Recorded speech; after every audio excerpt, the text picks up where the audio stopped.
दोस्तों, आजकल के इस फास्ट जीवन में हम कुछ इस तरह भटक जाते हैं कि हम किसी एक चीज पर फोकस नहीं कर पाते।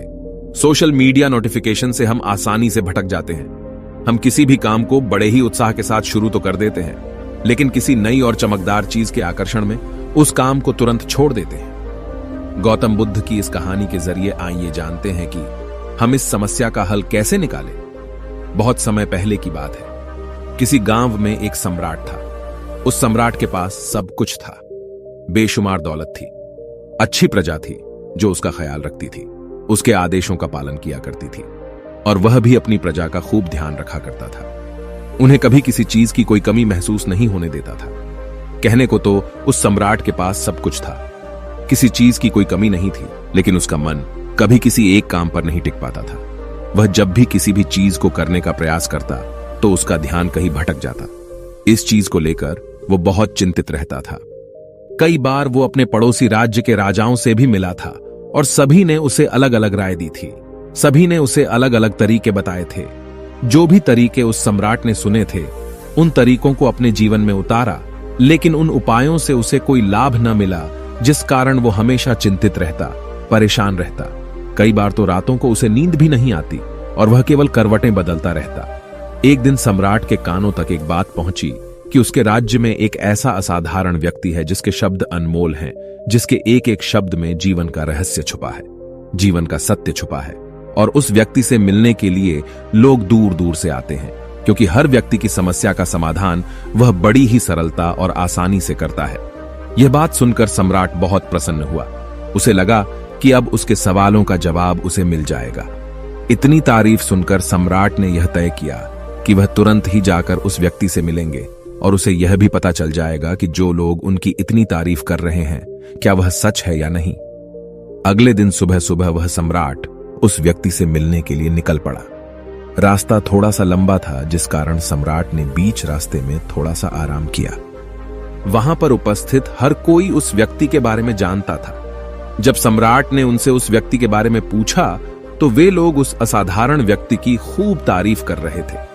तभी सम्राट ने सोचा कि लगता है यह व्यक्ति बहुत बुद्धिमान है, बहुत पढ़ा लिखा होगा और प्रभावशाली व्यक्ति होगा, अन्यथा हर कोई उसकी इतनी तारीफ नहीं करता। जरूर ही उस व्यक्ति में ऐसी कोई बात अवश्य है जिसके कारण हर कोई उन्हें जानता है और उनकी तारीफ कर रहा है। उस व्यक्ति की तारीफ सुनकर सम्राट के मन में उस व्यक्ति से मिलने की उत्सुकता और बढ़ गई। अब वह सम्राट जल्द से जल्द उस व्यक्ति से मिलना चाहता था, जिस कारण वह आगे का सफर तय करना शुरू कर देता है। जैसे तैसे वह सम्राट उस व्यक्ति के आश्रम पहुंचा, पर आश्रम में उसे कोई नजर नहीं आया।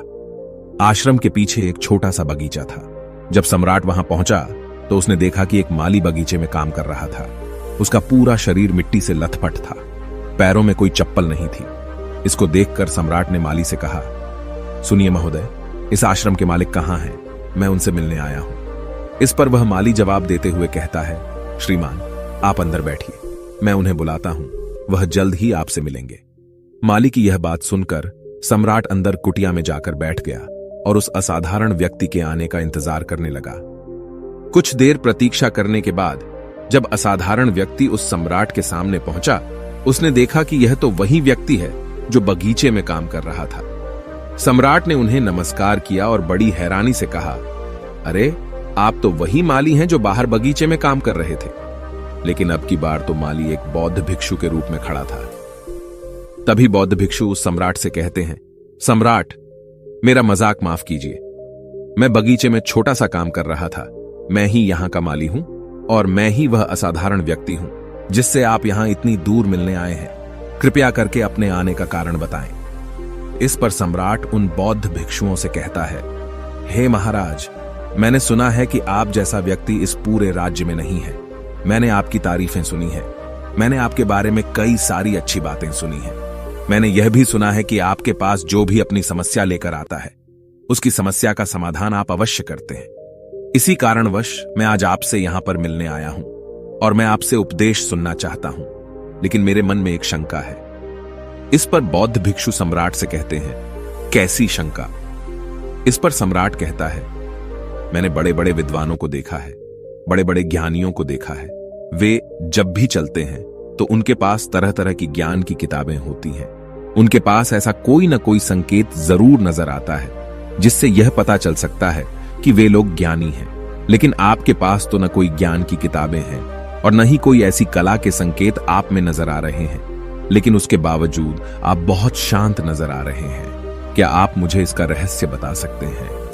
इस पर बौद्ध भिक्षु मुस्कुराने लगे और सम्राट से कहते हैं, मेरा ज्ञान तो इस संस्कार में प्रकृति के रूप में हर जगह है। मैं अपना ज्ञान जीवन की सरल और साधारण वस्तुओं से ही लेता हूं। पर महाराज, आप यहां किस समस्या को लेकर परेशान हैं? कृपया आप मुझे आपके यहां आने का कारण समझाएं। इस पर सम्राट कहते हैं, हे गुरुवर, मेरे यहां आने का कारण यह है कि मैं किसी भी काम को लेकर लंबे समय तक उसी कार्य पर अपना ध्यान नहीं लगा पाता। मैं कुछ ही देर में उस कार्य से भटक जाता हूं। कृपया कर मुझे अपने इस समस्या का समाधान बताएं। मैं इस बात से काफी चिंतित हूं। बौद्ध भिक्षु ने सम्राट की चिंता को समझकर कहा, महाराज, आपकी समस्या मुझे समझ आ गई है। आप जिस कार्य पर ध्यान नहीं लगा पा रहे हैं, उसके लिए मैं आपको एक उपाय बता सकता हूं, लेकिन आज आपको थोड़ी देर हो चुकी है। आप मुझे कल सुबह मिलिएगा। कल सुबह का समय ठीक रहेगा। कल सुबह जब आप मुझसे मिलेंगे तो मैं आपके सभी सवालों का जवाब आपको दे दूंगा। यह कहकर बौद्ध भिक्षु वापस अपने बगीचे में लौट गए और वह सम्राट भी वापस अपने महल लौट गया। लेकिन सम्राट को रात भर नींद नहीं आई। वह बस यही सोच में लगा था कि आखिर बौद्ध भिक्षु मुझे क्या बताने वाले हैं। वह तो मुझे एक साधारण से माली नजर आ रहे हैं, लेकिन जिस तरह से उनका मन शांत था, जिस तरह से वह शांत नजर आ रहे थे, यह बहुत आश्चर्य करने वाली बात है। रात भर सम्राट इन्हीं ख्यालों में खोया रहा। अगले दिन सुबह सूरज निकलने से ठीक पहले सम्राट उस आश्रम पर वापस पहुंचा। वहां पर बौद्ध भिक्षु पहले से ही उपस्थित थे। जैसे ही सम्राट वहां पहुंचा, उन बौद्ध भिक्षु ने एक पानी का छोटा सा जग उस सम्राट के हाथ में थमाते हुए कहते हैं, इसे लीजिए और पौधों पर धीरे धीरे पानी डालिए। और ऐसा करते करते यह आपके सामने पूरे 15 पौधे हैं। इन सभी पर आपको इसी प्रकार पानी डालते चले जाना है।